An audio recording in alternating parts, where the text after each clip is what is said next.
Yo, this is Deontay the Bronx Bummer Wild, the WBC heavyweight champion of the world. And I'd like to give a big shout out to CJ Goodfellow, Sports TV. Bomb Squad, baby. All right, man. Sebastian Fundora is back calling out Errol Spence. Said if Spence wants to move up, he's still there. Said he would like to take on Jermell Charlo, but hey, you know, he want to take. He's down to take the best available opponent. He said if Errol Spence, you know, want to move up, then he here. He has an interim belt. Most people assume that no matter what Errol Spence say out of his contradictory mouth, that we know him and Jermell ain't fighting for all the belts. So I mean, obviously Fundora will be an intriguing matchup. I hear Lubin and Castanos could be fighting. You hear that? You know, a lot of people like the Tony Harrison fight for Errol Spence up there. I mean, like I said, it's a lot of high risk, low reward type fights up there.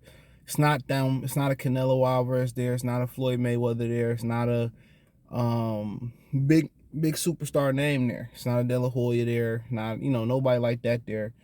So really, it's one of them divisions you stop at, you get a belt, or you get a crack at all the belts, you get up out of there. That's what the division is. It's, you know, it's a little bit more dangerous than 160. A lot of big, rangy, athletic guys. You know, I think Jermell Charlo reigns supreme because he could take a shot. I mean, that's just what it boiled down to, you know what I'm saying? And he had a lot of ring experience. You know, he came up the hard way. He talking about guys like Dimitri Hopkins, you know, Rosado, Bonas Monterosian, John Jackson. You know, you name them, he fought some solid guys coming up. So,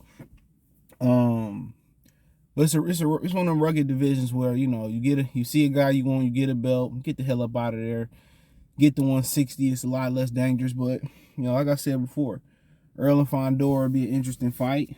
I think for that to happen, Showtime will have to really push for it, and who knows how long Showtime going to be how long Showtime is going to be around. Honestly, I don't know if, you know, the boxing aspect is going to Paramount. You know, they might put them on CBS Sports, honestly.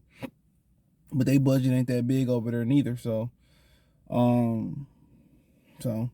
don't know, but hey, it's an interesting fight. You know, they seem to kind of be steering away his fan base from fighting Jerron Ennis. My thing is, if y'all don't want to see him fight Terrence Crawford, y'all want to see him fight Jerron Ennis, y'all want to see him fight Sebastian Fundora, then, you know, why the fuck would I want to see him fight Canelo Alvarez? If he can't beat those guys, he can't beat Canelo Alvarez. You know, I know a lot of people say, I want to see these fighters get paid, man. And I want to see I give a fuck how they get paid. I don't care. The next person I work to, I don't care how they get paid or nothing like that. I really care. You know, I think, you know, in life, once you start worrying about yourself and not worry about other motherfuckers, you'd be a lot better. You know what I'm saying? So I don't worry about what this person got going on, what that person got going on. Shit, you know, at the end of the day, that's their business. You know, going to your house, going to your house. So I ain't really worried about, you know, what the money they make. I can care less. You know, I'm a fan of the sport. They signed a contract, so be it. You know, whoever paying you entrusted them with your career, you got to live with that. But they ain't going to put Errol Spence in there with no Fundora. He wasting his breath. Errol Spence ain't, come on. Errol Spence ain't take no chances at 47. Why the fuck would he take a chance, excuse my language, fighting Fundora? You wouldn't fight Bud, but you going to fight Fundora. Come on. You won't fight Boots, but you gonna fight Fundora. They basically on the same damn level. If you be honest. Fundora got an interim championship and he fought better names, but for the most part, shit, you beat Fundora, they just like you beat the nigga out the circus. That's it. You ain't gonna really get no credit for beating up Fundora for real. It's gonna be the fight of the year candidate. And you gonna get touched up.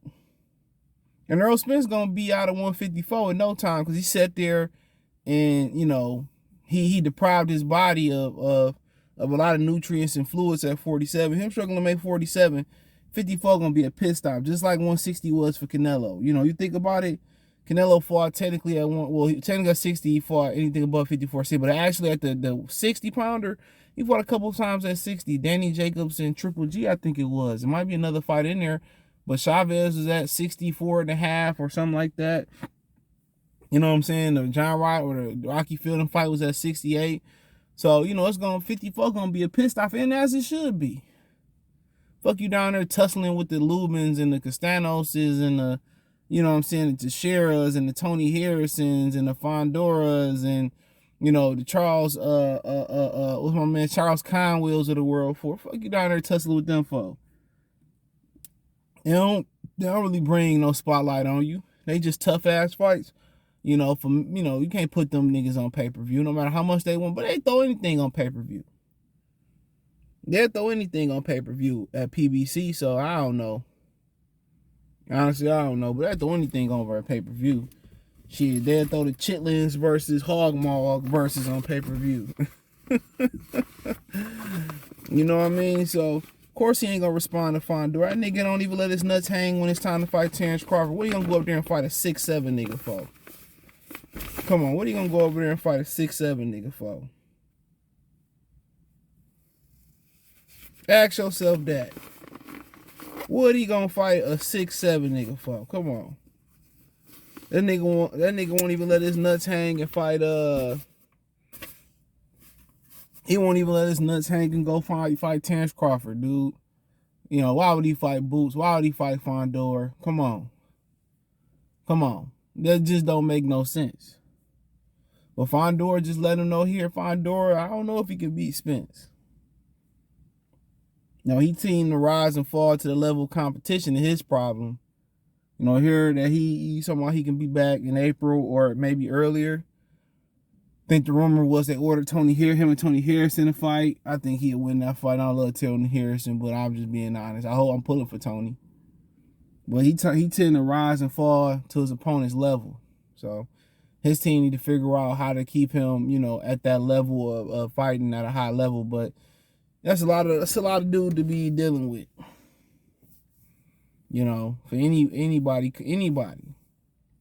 You know. You know, people say, why didn't Lubin move more? Man, you got somebody that's hitting you everywhere, throwing 1,000 punches that tall. I mean, it's a different ball game. You know, I think you gotta push him. You gotta push him back. You know what I'm saying? Work the body, push him back. But yeah, Spence ain't gonna answer that knock on the door. They got a plan already in place for Spence, for 154 pounds. All that shit be planned out. All of it's planned out. And obviously, as you know, losses happen and, you know, incidents outside, inside, injuries out, you know, inside, outside the ring happen, they adjust accordingly.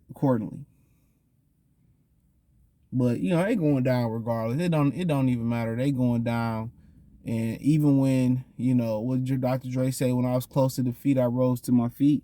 Even when they close to their feet, they gonna still do the same shit. It's insanity. Since Al Haymon got into the game outside of Mayweather and De La Hoya, it's been, you know, high purses, low risk fights. That's what it's been. High purses, the highest purse he can get you, and low risk fights.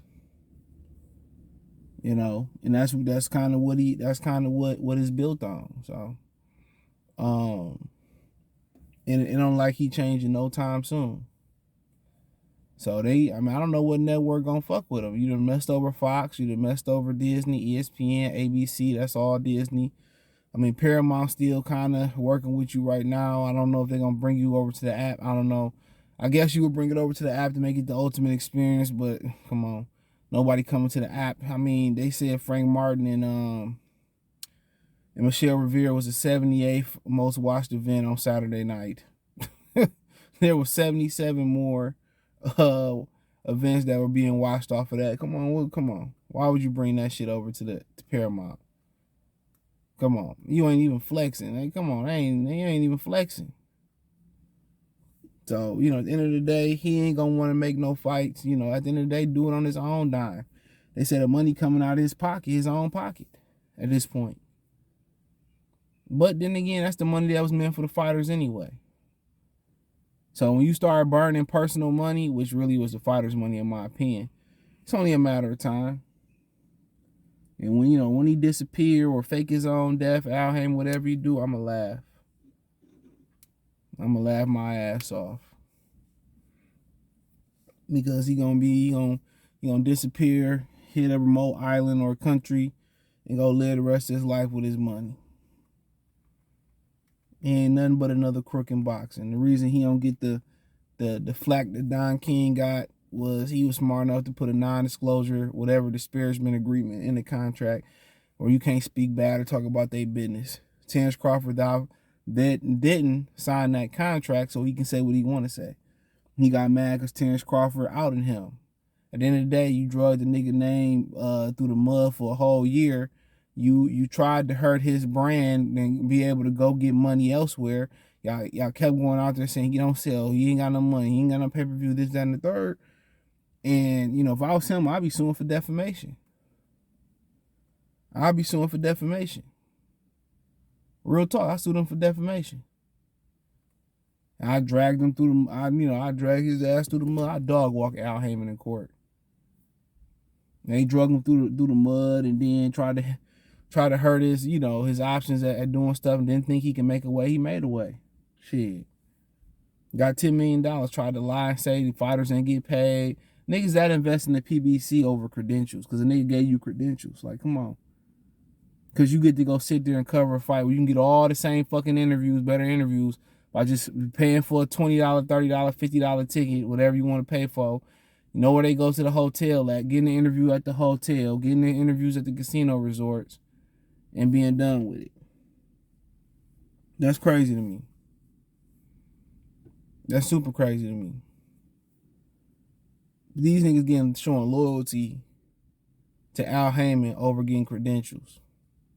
It ain't like when you get credentials, you get, you get a special fucking t-shirt or a Rolex, or you get a diamond chain, or he send, Christmas cards with thousands of dollars. Maybe he do. Maybe Al Haymon do. Maybe he do. But this loyalty is based off of credentials for a lot of these dudes. Come on, I don't want to stand next to none of them PBC niggas who ain't got no heart. Who heart pump pink Kool-Aid. I'm good. But he ain't gonna have nothing to say about Fundora, bro. I can't even see the clock.